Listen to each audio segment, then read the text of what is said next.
Hello and welcome. In this video we will talk about love, marriage and finding the right partner from two different perspectives.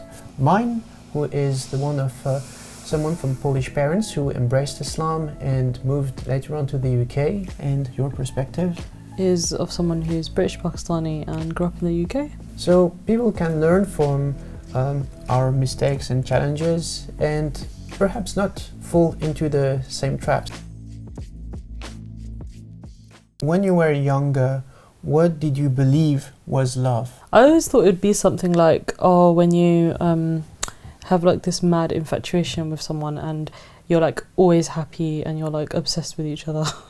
But this is like what I thought when I was like early teens. Like it's kind of what you see on TV, in films, Hollywood, Bollywood, songs. It's what you hear in songs. So it's kind of what I thought it was. I thought that's how you should feel. So, yeah, what was your definition of love back then? Yeah, I think it was the same. It was infatuation, it was fireworks, it was, this super, not anxiety but or apprehension, but this excitement, when you wait for a text back on your phone. And the problem, which made things a bit more difficult on my end, is that I have experienced this in my first marriage, where the highs were really, really high, but at the same time the lows were really, really low. And I mean, it was an abusive marriage, but still it's like the chemistry was so strong it would blind me and I wouldn't be able to see the red flags or just like realize that it was not okay and that I was hurting. I also believe that love was arguing, because I've seen my parents are arguing, and for me I thought it was normal that when two people get married they argue. I also believe that love is sacrifice, meaning that you should give everything in yourself at 200% for the person you love, no matter the cost. I felt marriage was so sacred that you should be able to bear whatever hardship comes in your way, like all the insults, all the emotional abuse, the gaslighting, or the blows I received on the head. It was okay because it was marriage and I needed to accept this. It was, for me, accepting this was a proof of love, and I needed to make the marriage work at any cost. And this until she fell in love with someone else, and for me I think it was too much, and still I was ready to forgive her. Well, fortunately this is where things ended. But the thing is,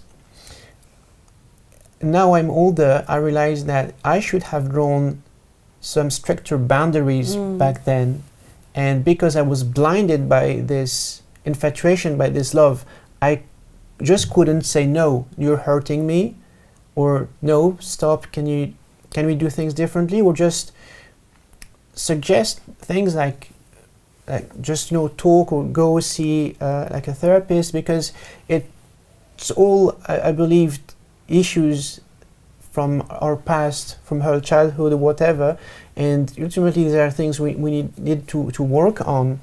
But we didn't have the tools because we were very young. But at the same time, being in that like fireworks love, it doesn't help. Is it something you've witnessed?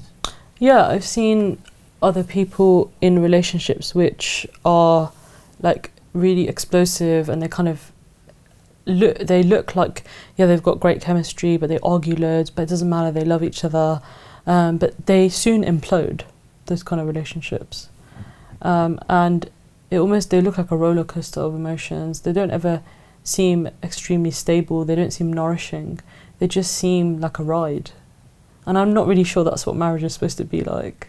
What I would say is the love that you feel in our marriage. How would you describe it? But it feels very grounding. It feels safe.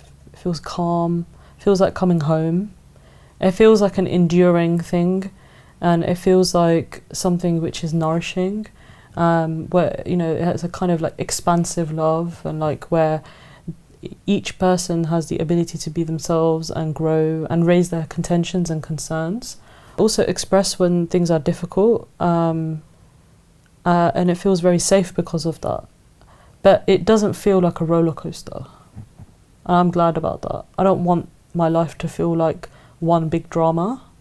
And I wanted to be in a marriage where it was like a long-lasting, like enduring love, which would enable both of us to love and support each other, and so we could be ourselves and speak honestly, but also one that would help us grow and understand God and Allah and the religion and the deen, but it would also help us to heal. And I feel like that is what we have.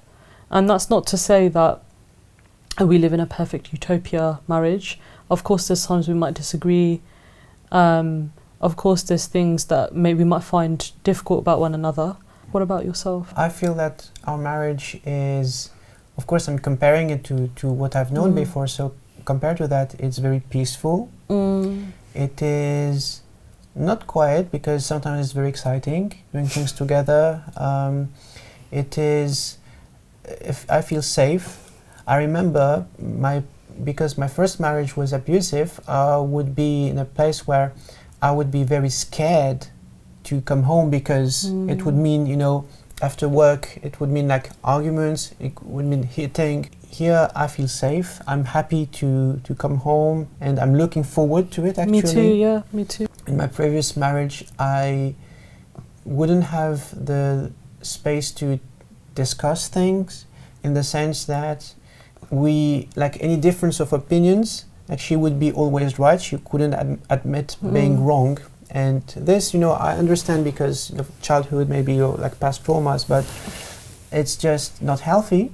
While here, if we have a difference of opinion, we are able to sit and talk about it, and we also are able to set boundaries. If one of us is too tired, we can let the other person know and be okay with that and discuss things later. I think it's balanced. Here I think in our marriage there is balance. There is not someone who is like more powerful or like taking the lead at the expense of the other person. It's easy to say it's all positive because we've got like hard times and external factors that can make it very difficult, whether it is like our respective families or like economic conditions or whatever, but still we are, every time we come home and we sit together, we feel safe and we feel that we have protection from the outside world. Absolutely. And it literally feels like the verse in the Quran, which is that your spouse is a garment for you, right? Or as you said, one of our friends said, translated it as armor. Yes, Sayyid Mustafa Ali translates this libas as armor, like a body armor for each other. Yeah, and I feel that with you. I feel as though I can weather the storms of life with you because I know that I can come to you. And this is so important for me. Like, if I didn't have this in the marriage, I don't think I could be in it. I feel like I can say anything to you. And that makes me feel free and I don't feel trapped. Like, I feel like I could literally tell you the deepest, darkest thing and you would be like, okay. And we could talk about it. And I feel like not having that freedom would be suffocating. I don't know how I would function. It would be really disturbing, I think. So, alhamdulillah for that. Yeah, and the freedom to do things we like, and if there's an issue, we just ask each other, are you okay me doing this? I wanted to know if your understanding and definition of love has changed with time, and if so, like how? And yeah, I mean, it only changed because I read Bell Hooks' book All About Love, and she defines love as 6 things. So Bell Hooks says that love is a combination of care, commitment, knowledge, responsibility, respect and trust. So that really helped me to understand what foundationally love could be. I also, in her works, understood that she doesn't agree that you just fall in love. She thinks that love is a choice and that love is a verb, that you practice love, that love isn't passive. And I really agree with this. I honestly, when I read this, I was like, oh my God, she's right. And it just transformed my view of everything, because the way she presented it was very balanced and thoughtful, and I was like, well, that sounds like it's not toxic. That sounds like everyone's taking responsibility for themselves, everyone's working on themselves, and everyone has a clear definition of what love is. And I was like, this makes sense to me. And then also having therapy, I remember my therapist asking me, well, if you want to find a partner, what are the qualities that you want in someone? And I remember her saying to me, just like list 5 or 6 qualities. And I did. I listed them. And they were actually reasonably close to some of the definition of what Bell Hooks describes. And I remember saying to her, you know, I want someone who can think critically, who's caring, who's kind, who can listen, who's loving, who's responsible.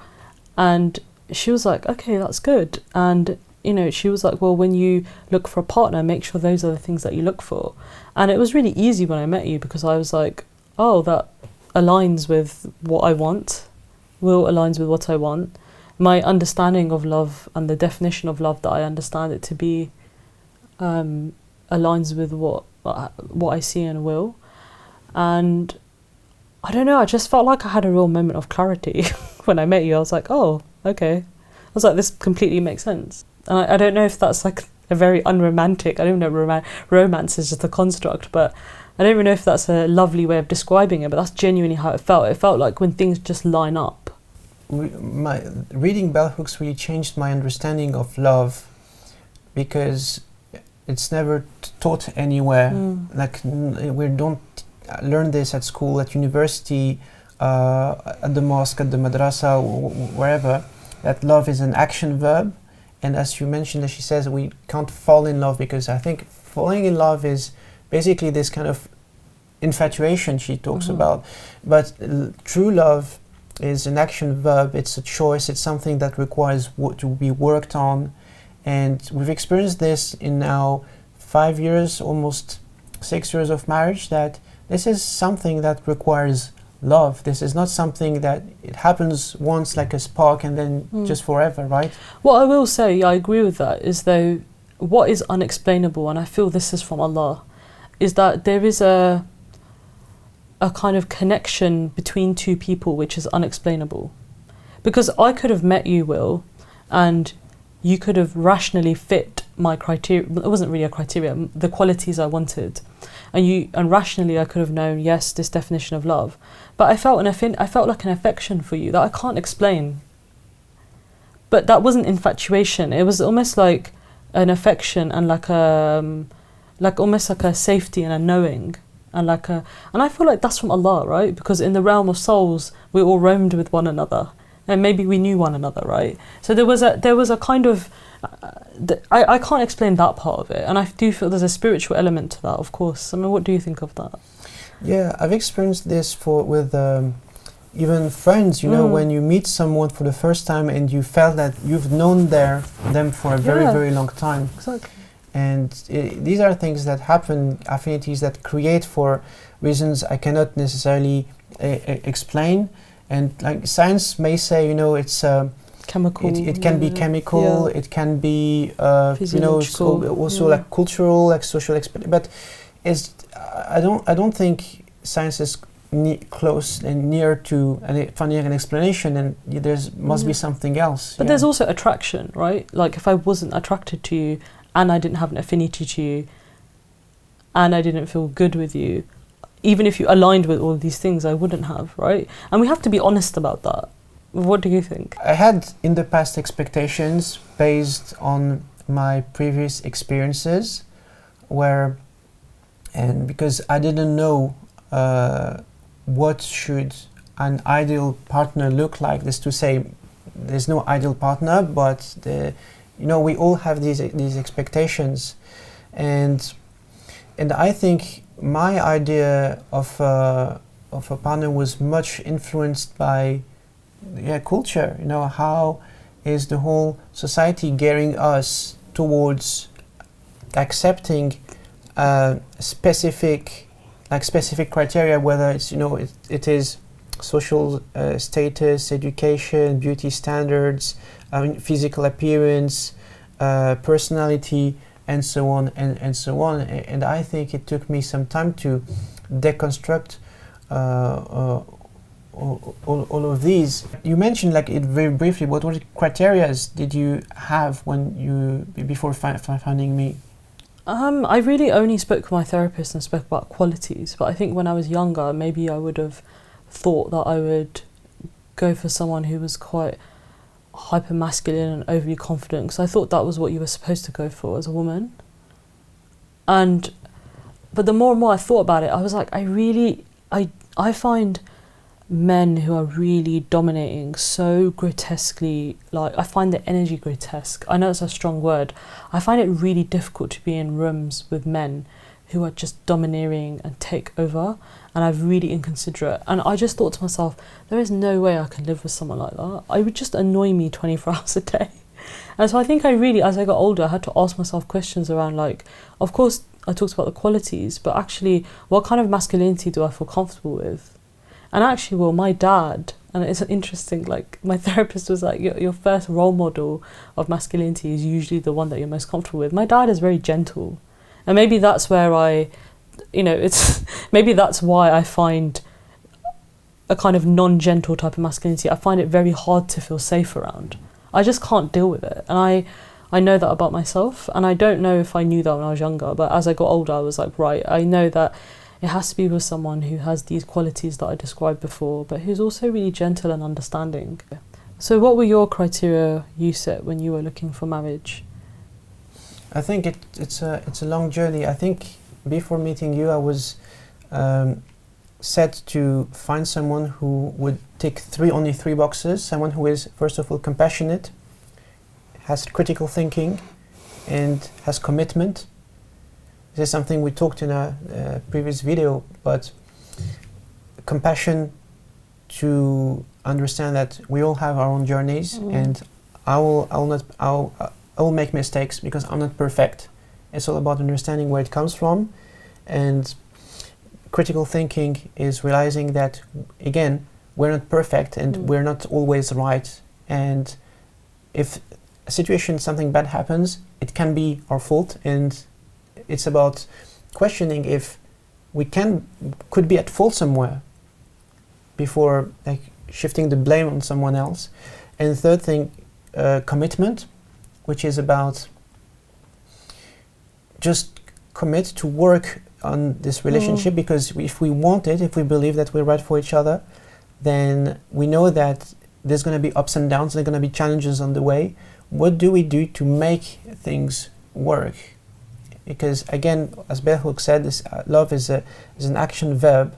But in the past, I think my only reference point where, because I haven't thought about it, was things like personality or physical appearance, and I was very much influenced by the whole society. But let's not forget how, for example, just the very concept of beauty standards change throughout the ages. There's lots of videos on YouTube that show that.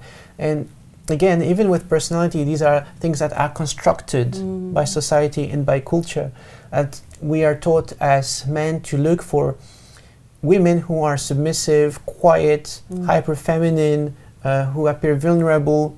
And That's true. Yeah. And it's not necessarily the right criteria, because what kind of relationship can be only based on these superficial criteria? And I guess same for men.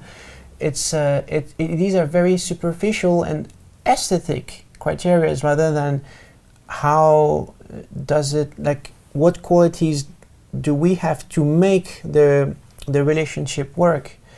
And there's also something really important, I think, to say about power imbalance, where in a previous attempts at getting married, I would be with people with whom it would feel extremely ambiguous or extremely uneasy. You never know where the other person stands. Like, this person I was talking with for a year before she told me that, oh, by the way, I'm in a long-term relationship. And I've heard many stories like that where people are not clear from day one. They may want to take advantage of you, or they just want to have a nice time, and when things become serious, then they back out. We're in a society that encourages consumerism, where we treat potential partners as consumables. It doesn't work, let's give up. This is why, someone who is able to commit was very important to me in the end. And this was based on all of these misadventures people who made me believe that there was something serious. By the way, can you give me £3,000? My dad is like struggling, and I would believe them because I was feeling they were genuine and there was something at the end. And I was very much in need of being accepted, because at the same time I was coming from the divorce and I got lots of rejection, so I was in a very vulnerable position. And it's only through these mistakes and like crashing on the floor on repeat that I just set my own boundaries and figure out that if this relationship is unbalanced, if this person cannot have compassion, cannot think critically, is not willing to commit, then I'm out. I'm not wasting my time, my energy on them. Mm-hmm. And also something in like our relationship, I think which was really good is we were both aware of our weaknesses and our shortcomings. I knew that I was coming from this divorce. I had experience like moving to the UK, homelessness, not being able to secure a stable job. I had lots of insecurities, frustrations and pain, and I needed not to project these on you. I don't know if it was the same for you. Yeah, I was really aware that I had a lot of insecurities. I had a lot of triggers. I was quite needy. I didn't really have a very good confidence and sense of self in how I looked. And I could imagine that I would have been really clingy and needy. And actually, of course, in a marriage, you support one another, but I knew how that could quickly get toxic. And it's something that I've had to work really hard to control, which is developing a healthy sense of self so I don't have to rely on validation from you all the time. Because fundamentally, your job is not to validate me 24 hours a day. I should be able to, of course you're there to support me, but I should have a healthy sense of self on my own. And I've been really working extremely hard to develop that in many ways. And I think that's been difficult. But sometimes I think even though we knew we had these, they still can appear in the marriage sometimes, can't they, Will? So like your frustrations will come out and you try not to project them on me. And sometimes my insecurities flare up really badly, and both of us have to then deal with like supporting one another and like holding space, and it can be difficult. What do you think at times? Yeah, no, it is difficult at times. But just try our best to be understanding, isn't it? I think it distorts the way people are taught where to seek beauty. And this is something I've learned like in my spiritual journey, that what we call beauty is not something which is external. I may have an appreciation for like someone's appearance, but for example, where I really found beauty, which like really was gripping, which really attracted me, is your values, your qualities, your personality, and all of these that made my heart vibrate. That yes, I want to spend the rest of my life with you. And I think the society tweaks us to kind of tune our hearts and our minds towards these certain like markers, which are so like misleading. What do you think? I agree with that. I mean, I feel like that's a really apt reflection, because we are just attracted to the external, and what really made me feel really calm and safe, and I really wanted to spend my life with you, was also seeing how principled you were, and seeing how kind you were, and how understanding you were, and how you were ready to listen and be critical. And I was like, well, if someone and also how much you loved God, Will, like, if someone possesses those qualities, then you can pretty much overcome many things, right? Because it means that if I'm upset, you'll listen. It means that if someone's telling you a grievance, you'll listen. You could reflect, so you would be willing to listen and change yourself if you needed to. You care about God and you care about the deen, so it means that you have foundational principles, that you were really principled in the way that you dealt with your whiteness and your maleness. And for me, I was like, okay, all of these elements are there. And also, you were respectful, and I felt like I could only marry someone that had those things, because also ultimately you have to respect my family. And I feel like, there was a lot of things, you have to respect me. And I also thought about me having children, like, I would want them to have a father like you, who was principled, who had values, who cared, who listened, and who cared about God and was respectful. I mean, surely those are the things that you want, right? And I was thinking those foundational qualities give me confidence that I can get through life with this person. And I not only get through, but enjoy my life. The purpose of life is not to enjoy everything, I understand that. But I can have a good life with this person, and a life that's meaningful, and that I can journey to Allah, right?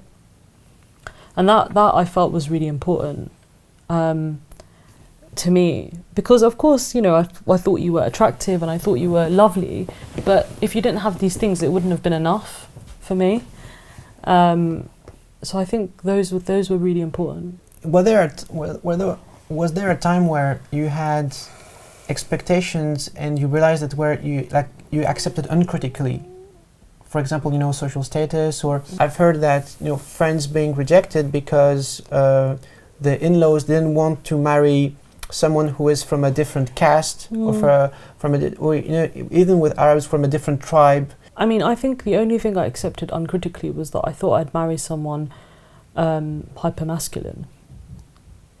Apart from that, not really, because I always knew, Will, that I myself didn't meet a lot of the socially acceptable things that people deem to be valuable, and I kind of knew that whoever I ended up with probably would also not be that socially acceptable. What I value about you is that you're not really here to perform for people. You're not doing like performance. You're just being who you are, truthfully.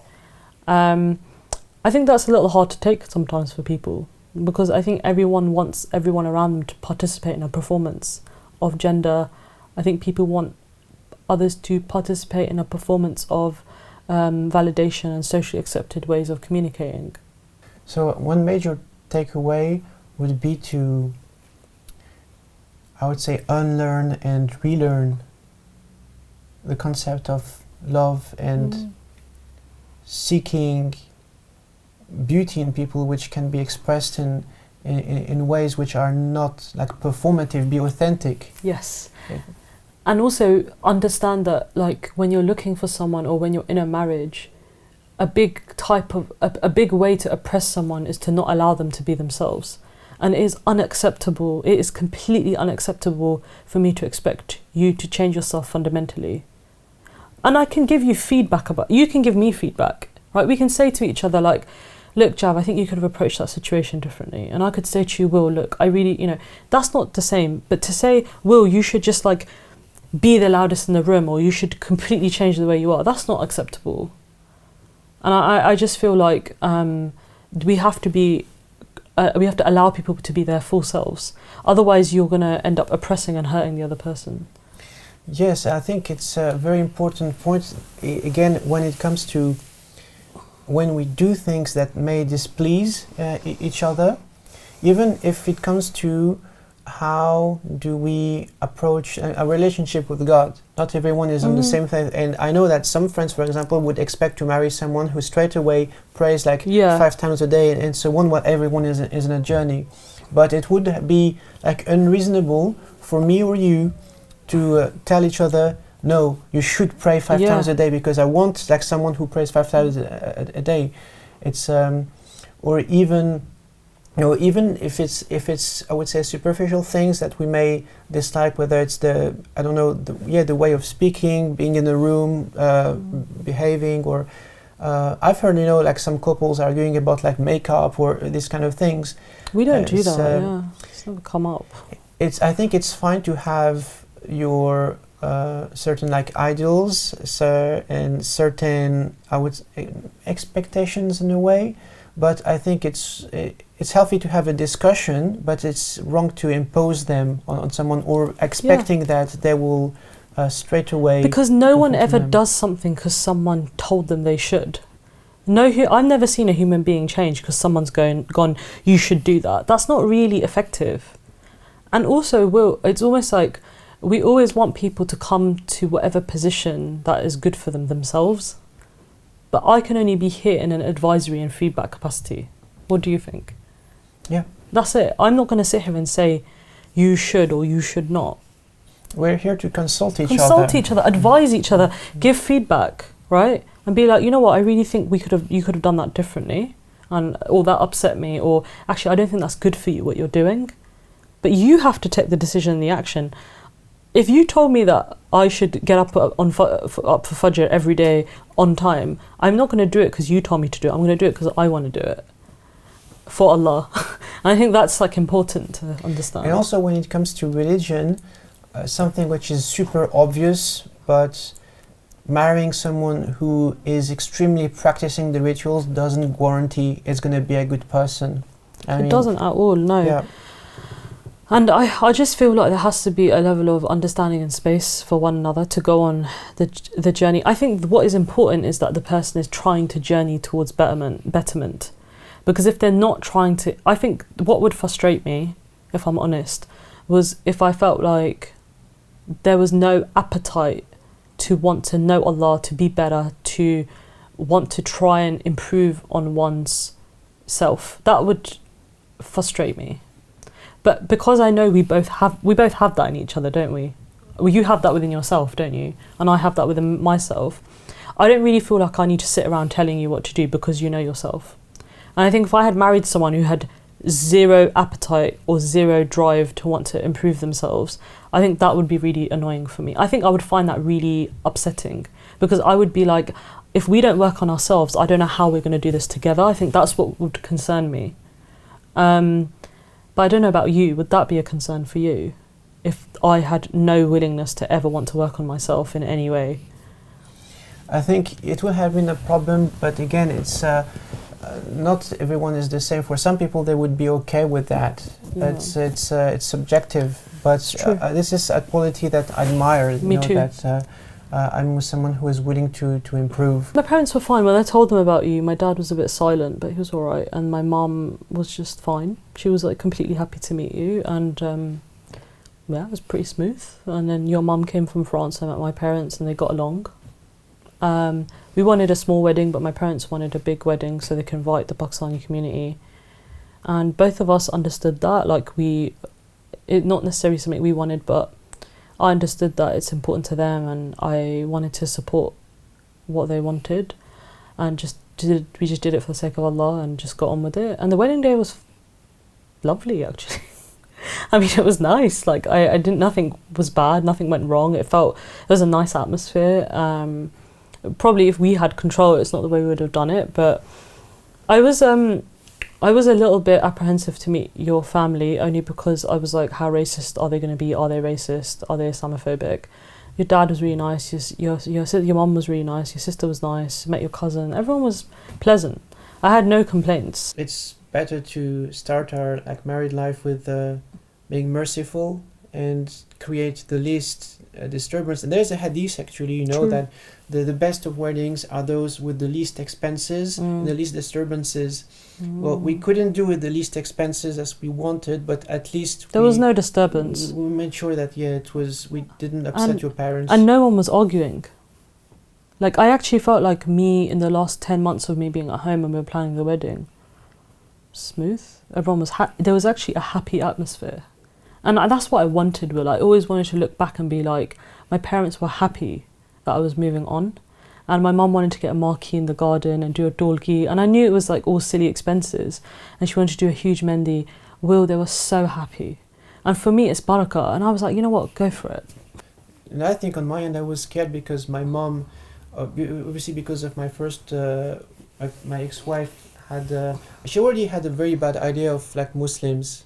And so my ex-wife didn't really help with that, especially since she was extremely practicing, wearing the hijab, fasting on Mondays and Thursdays, qiyam al-layl every single night. Damn. And so, yeah. She was not a great ambassador, was she? Let's be honest, yeah. Yeah, and my mom, unfortunately, she saw how it was difficult for me, so it didn't really help, even though she's not the kind of person who would understand that, yeah, this is not Islam. This is just someone who has unfortunately gone through lots of things and cannot process her trauma and stuff.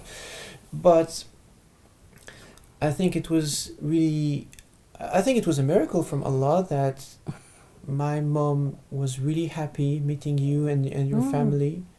And she had nothing bad to say, did she? No, not at all. No, your parents went along, even though it was hard for them to communicate with the language barrier. But they still liked each other. Yeah. How weird is that? Yeah, you have some things that come from Allah, I think. Do you feel like your mum, with her racist remarks and things, has since changed? Or do you feel as though that current is still there, but... I think she has allowed a little bit more complexity in her thinking, where she can now make the difference between things she sees in the media and people she meets in real life. Even though I'm sure, she still has like stereotypes and in some ideas, but I think it has evolved for the better. She's not as upset as before with like me being Muslim and me marrying someone who is Muslim. I think even if you were wearing the hijab, she would have been okay, because ultimately it boils down to just the very reason why I married you. It's not because of like your attachment to rituals or whatever. It's because of your values and your qualities, because you're a good person. And I know you will be a good person with me, you're a good person with your family and with my family. And this is something which, inshallah, we are committing to make it last as long as possible. And alhamdulillah, which has been really enjoyable. Absolutely. And maybe she sees that. Well, she said that she was happy I married you. And she was like, Will seems good. And I was like, yeah, he is. I think, you know what, ultimately, like, no matter who your mum is, she's a mother and she wants you to be happy. But, I mean, of course, at times, she still does say stuff when we go over, right? She'll say, like, the odd slightly racist comment or Islamophobic comment. But me and you just ignore her, don't we? Or what do you do? I just don't engage with it. I've tried for enough years, I think, to change her views. And, there's not much you can do with some people, unfortunately. And sometimes when, our duty is only to pass on the message. And you try, you have this rule, you tried once, twice and thrice, and if it doesn't work, then at least you've done your duty. Yeah, and I'm really not in the business of changing someone's views who's like in their 60s and she's like a Polish lady. Like, I'm not going to sit there. I see her once a year, I'm not going to sit and debate with her. She says something, I'm just like, okay, and I just like leave the room. I'm just like... Because she says some racist stuff sometimes, right? You heard her? Yeah. And your sister says stuff back. And I just feel like, okay, fine. Like, I just think, you know what, it is what it is. She's tried her best to overcome some parts of herself, and if some parts of her are still not overcome, then I pray Allah forgives her for it and we can just all move on. But I'm not in the business of arguing with your mum. I don't feel it's constructive. And I don't think you think it's constructive anymore either, do you? That's the sense I get from you. So, parents are parents, right? Lots of friends we have struggle to get married, and they're now in their mid-30s or like approaching their 40s, in their 40s or even later, and have troubles finding someone. Why do you think it is? I think it's really hard to meet good people, and I don't buy this argument that people are picky. I don't think that's what it is. I think it's hard to come by good people, and I sometimes feel like maybe even when you do come across a good person, maybe you're not in the right headspace to recognise it. And I don't blame people for that. I also don't think it's people's fault. I don't like this narrative when people are like, girls are too picky. I don't think that's true.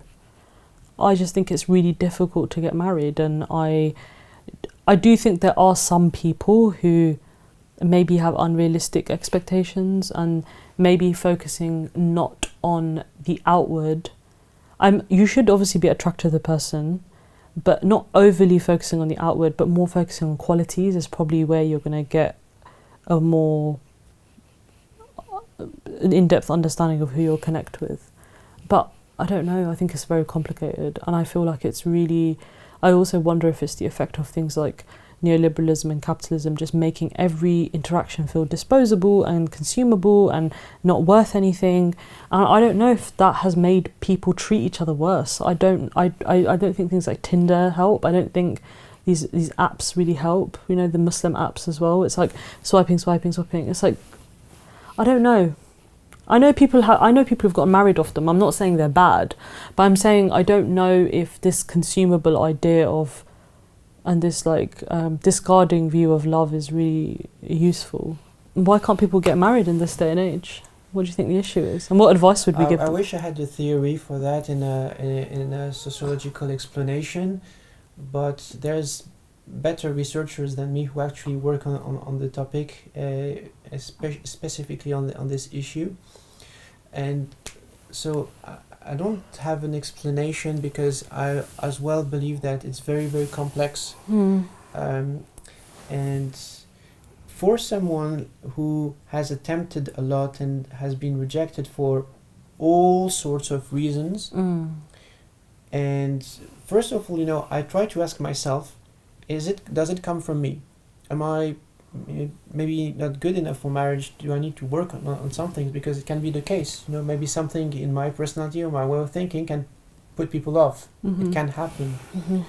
And I think this is why it is very important to surround yourself with people who could provide feedback and honest feedback on you. And I think being around the right friends helped me to assess where I was going, and that was part one. But then there's also the part where the people on the other end have all sorts of background stories. They may have an unrealistic expectations list, but they could be also uncritically influenced by, let's say, popular culture or their families, or simply they just have gone through things that make them go for certain partners. And this is, for example, why when there's lots of marriages that happen that end up being very harmful for both parties, where the relationship is just so toxic because they chose each other for the wrong reasons. Maybe one was vulnerable and fell for some kind of manipulation, and the other person took advantage. And it happens for both men and women. We have like friends who've been in marriages where it was completely disastrous because of these things. Of course. First of all, there is no much literacy about what is love, marriage, relationship. What do these things mean? I don't know if this is because we are also in a society that becomes more and more disconnected from history and people's experiences.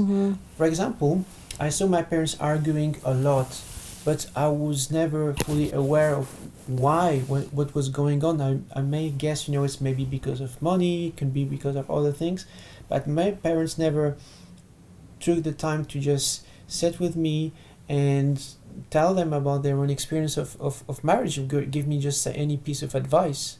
Or so I was just left for me to explore things on my own, trial and error, and get like smashed to the ground many times before I built my own criteria, which happened, I think, when I was almost 30.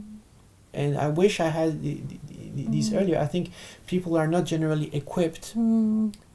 Parents don't equip children in the society in general. It's a collective responsibility, are not equipping people with tools to know what love is. Is it what we see in movies, or is it something else? What is marriage? What is a healthy relationship? How to recognize red flags and good qualities in people? There's no literacy about finding the right person and working on ourselves, which means that you have hurt people who marry hurt people, and it ends up being a mess. But don't you also think if people taught the deen properly, a lot of these things are in there? Like, I'm not saying, you know, I do think we'd have to extrapolate a little bit, but a lot of the principles I also found in Islam. How did the Prophet behave, the Prophet ﷺ, in the Sunnah with his spouses? How did he behave with people? You know, I think there's a lot of, I also feel like a lot of these things, you're also told what to look for in people and for marriage. Like, a lot of the guidance is there. And I find it strange that people are not having those conversations. And on the contrary, my mum and dad actually did sit us down. My mum, actually, more than my dad. My mum would actually tell us, what was important to look in a person. And I think, you know, she would be very clear that someone who values and cares about the deen and practices the deen, it's important. And then she would also always talk about someone being like kind and like, you know, caring. And my mum actually did go through some of those things, and she used to often say to me that if you have an argument with your spouse, I remember before I got married to you, she said this to me, she was just like, don't immediately answer back, just leave the room and walk away and sit down and then think about what you want to say. I think, yeah, we need to make a big effort on emotional literacy and relationship literacy, because everything is in Islam, but as we made it clear in a previous video, lots of these elements are lacking in the way we are taught in Islam and life in general in the society. So if you cannot find this information in the madrasa, at the mosque, at university, in the workplace, where are you getting it? And but Allah makes miracles. I never believed I would get married after my first marriage, especially here in the UK, but Allah, it was when I completely gave up that I met you. So things happen, but in the meantime, I think what it taught me is, even if I was in this mind space where I wouldn't believe marriage would happen for me again, I took this opportunity to work on myself, analyze, you know, reflect on the life I had, what could I improve, and focus on what it was important. If I were to never get married again, what would matter to me? If I die tomorrow, what would I have liked to achieve? So yeah, I think we've reflected on a lot of things, but I think being critical of what love is, being reflective about what that is, understanding what qualities you want in someone, thinking really carefully about also how you would deal with things like conflict, getting advice from people who are married or been married or elders, and ensuring we're not just focusing on the outward is important, and ensuring that whatever marriage you get into, that the ultimate purpose of anything that we do on earth is to know Allah, to be close to Allah and to journey towards Him. And I feel like if that's not central in the marriage, then, you know, it's really something to think carefully about. I would also add, seek compassion, whether it is in your own life and the others, critical thinking, commitment, and unlearn and let's relearn how do we define love, how do we define beauty, how do we define ourselves. And something you highlighted, very important, to be authentic. We are in a society of performance. Can we marry someone who we marry wearing masks? But the true gem is finding someone who would be completely authentic. Absolutely, I completely agree with that. And for the first step would be to be authentic to ourselves. Yeah, but I'll tell you one thing, if you want to function in this society authentically, you would definitely be punished for it.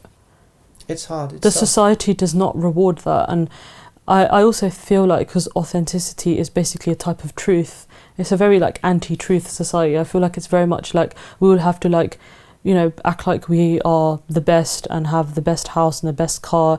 It's like actually you just being quiet in a room might be who you are, but it's almost like the truth is too much for people to take. And it's like very hard, and I feel like if you're going to go down the road of being with someone authentic and being authentic yourself, be ready for resistance from people. Always. Yep. Yeah, I've experienced it firsthand. Yeah. But it's possible. It's super rewarding when it happens. Yeah. So, thanks for watching. Thank you. And again, do not subscribe. This is not a channel about marriage or love or whatever. So don't waste your time and don't boost our engagement rates, because we don't really need that. It's just like our sadaqah from our experience and our knowledge to whoever might benefit, and for people not to make the same mistakes, fall in the same traps, because we've been there.